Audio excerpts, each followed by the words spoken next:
When a Muslim scholar is forced to admit that Jesus died by crucifixion, you should listen. For nearly 14 centuries, the vast majority of Muslims have denied Jesus' death on the cross. The most popular view has always been some version of substitution theory, the claim that Allah miraculously disguised someone else to make him look like Jesus, and that this other person was crucified in Jesus' place. There are three main problems with the standard Islamic narrative. One, scholars, actual historians, regard Jesus' death by crucifixion as an indisputable fact of history. Two, the Quran affirms the inspiration, preservation, and authority of the Christian scriptures, and the Christian scriptures are quite clear that Jesus died by crucifixion. Three, the Islamic view portrays Allah as a cosmic trickster who deceives people about his prophets. Allah tricked people into believing that Jesus died. Fortunately, there have always been a minority of Muslims who aren't scared to point out the holes in the standard Islamic narrative. Take Sheikh Imran Hosein. In a lecture about the Quran and the Messiah, Sheikh Imran eventually discusses the crucifixion of Jesus. He begins by saying that Jesus only appeared to die, which sounds like the standard Islamic narrative. When they saw him die on the cross, they were convinced he could not have been the Messiah. What they did not know was that Allah made it appear to them that he was crucified. But then he clarifies what it really means to be crucified and what it really means to die. First, crucifixion. What's the definition of crucifixion?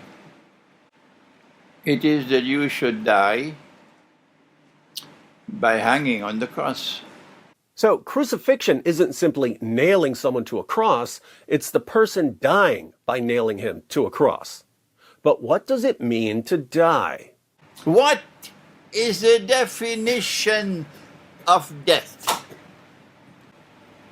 The definition of death is that Allah should send the angel to take the soul and not return it. Is there anyone who differs with me? To die, to really die, is to have your soul taken away and not returned. This is important for what he's about to say, so he repeats it. The definition of death is that Allah should take the soul and not return it. Can Allah take the soul and return it? Tell the schoolboy, go back and study the Quran. So, what does the Quran mean in Surah 4, verse 157, when it says that Allah made it appear as if Jesus died? Get ready for an epic rant. So then what did Allah do to make it appear that he died? Let me warn you. And my language is sometimes very harsh, because that's the only language some people can understand. Some people can only understand harsh language. Got it, Sheikh. Thanks for the cosign on the unstoppable fire hose of sarcasm and mockery that is D. Wood. Don't come with this nonsense, because it is not only pathetic nonsense, it is absolutely sinful to say that Allah, wa na'udhu billah min hadha, Allah caused someone else to take the appearance of Nabi Isa alayhi salam, and that innocent man, innocent because he never claimed to be the Messiah, he was crucified. So, the standard Islamic narrative.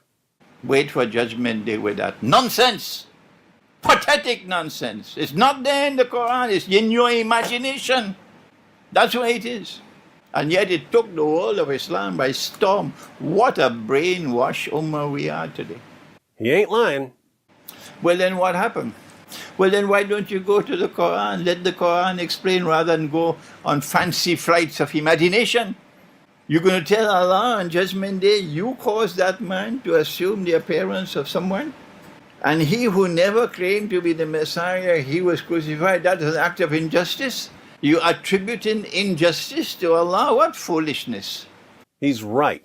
Absolute foolishness. But it's what Muslims tell me every single day.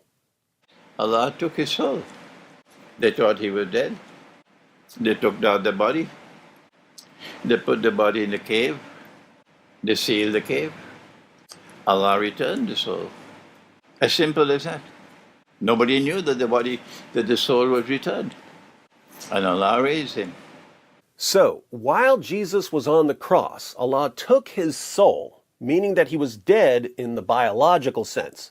His body was taken down from the cross and put in the tomb.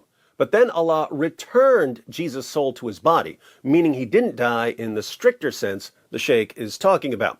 He wasn't dead in the sense of Allah taking away the soul and not returning it. Allah did return his soul, so Jesus rose from biological death. But since so many Muslims have been indoctrinated with substitution theory, how about another warning, Sheikh? But let me warn you one more time. If you stick with this theory of substitution, you are going to be in a pathetic state on Judgment Day. Let me warn you one more time. This is a simple explanation from the Quran. And so, he did not die. Jesus didn't die in the sense that Sheikh Imran is talking about. He died in the normal sense of the word died. He was crucified in the normal sense of the word crucified. But given more specific meanings of these terms, Jesus wasn't killed and wasn't crucified. Now, it may sound as if Sheikh Imran is just playing word games here, but think about the point he's making, because he may be right about what the Quran is claiming.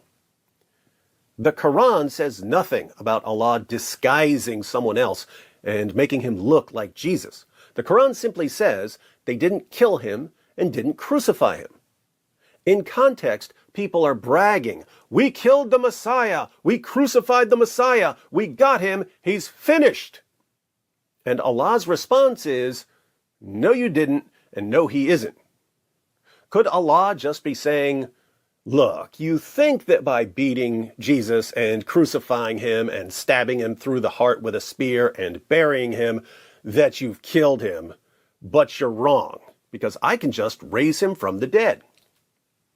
Couldn't Allah simply be telling people that the enemies of Jesus didn't accomplish what they were trying to accomplish? I think this view, Sheikh Imran's view, is massively superior to the standard Islamic narrative, which rejects all of history, rejects multiple sources that Muhammad and Allah confirmed, and portrays Allah as a cosmic trickster who deceives people for no reason. But this leads to an important question, a question for Muslims. My Muslim friends, if you've been wrong about Jesus' death and resurrection for nearly 14 centuries, what else are you wrong about?